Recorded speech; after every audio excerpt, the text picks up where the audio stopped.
Tuloy PRZ. Eto, sabi niya, pag tinawagan mo ko baka tumalon ako sobrang kilid ko po pamalit sa CP ko kasi basag na po screen. Plan ko po sana ipaayos CP ko ngayon para itabi. Dahil ito po yung gamit ng CP ng baby ko nung buhay pa siya. Lahat ng memory stick niya nandito po. Kasi marami pong bayarin, di maprayo yung pagpapayos sa CP. Sana piliin mo ko, Mr. Lee, para maka-IP na po ako. Never pa po ako naka-IP. Kaso lang, chinek ko sana yung invite niya. Ba't ganun? Yung conversation niya, hindi nakikita yung link kung saan niya ako pinapollow. Isa lang. Isa lang. Tapos, yung ibang convo is, wala yung link. Hindi nakikita. Sayang naman.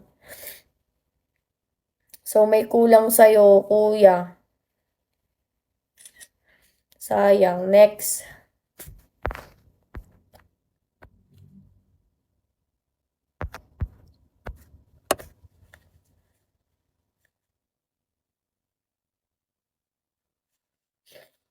Ano? Ginamit niya yung live ko. Nagsusumbong yung ano ko.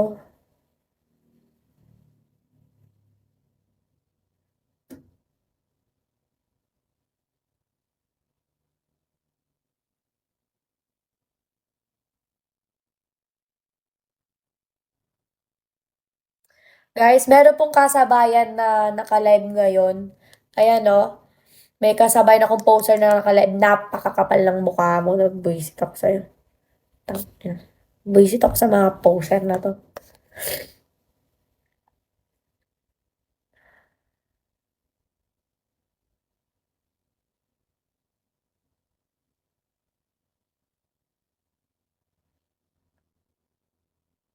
Huwag niyo po ako i-spamin. Baka hindi ko mabasa yung mga chat niyo.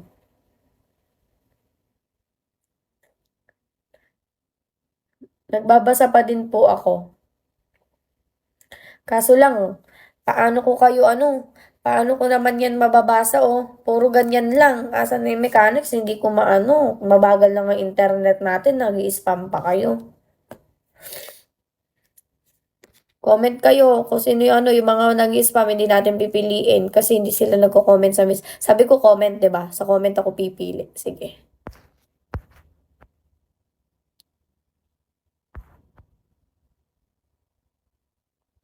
Eto.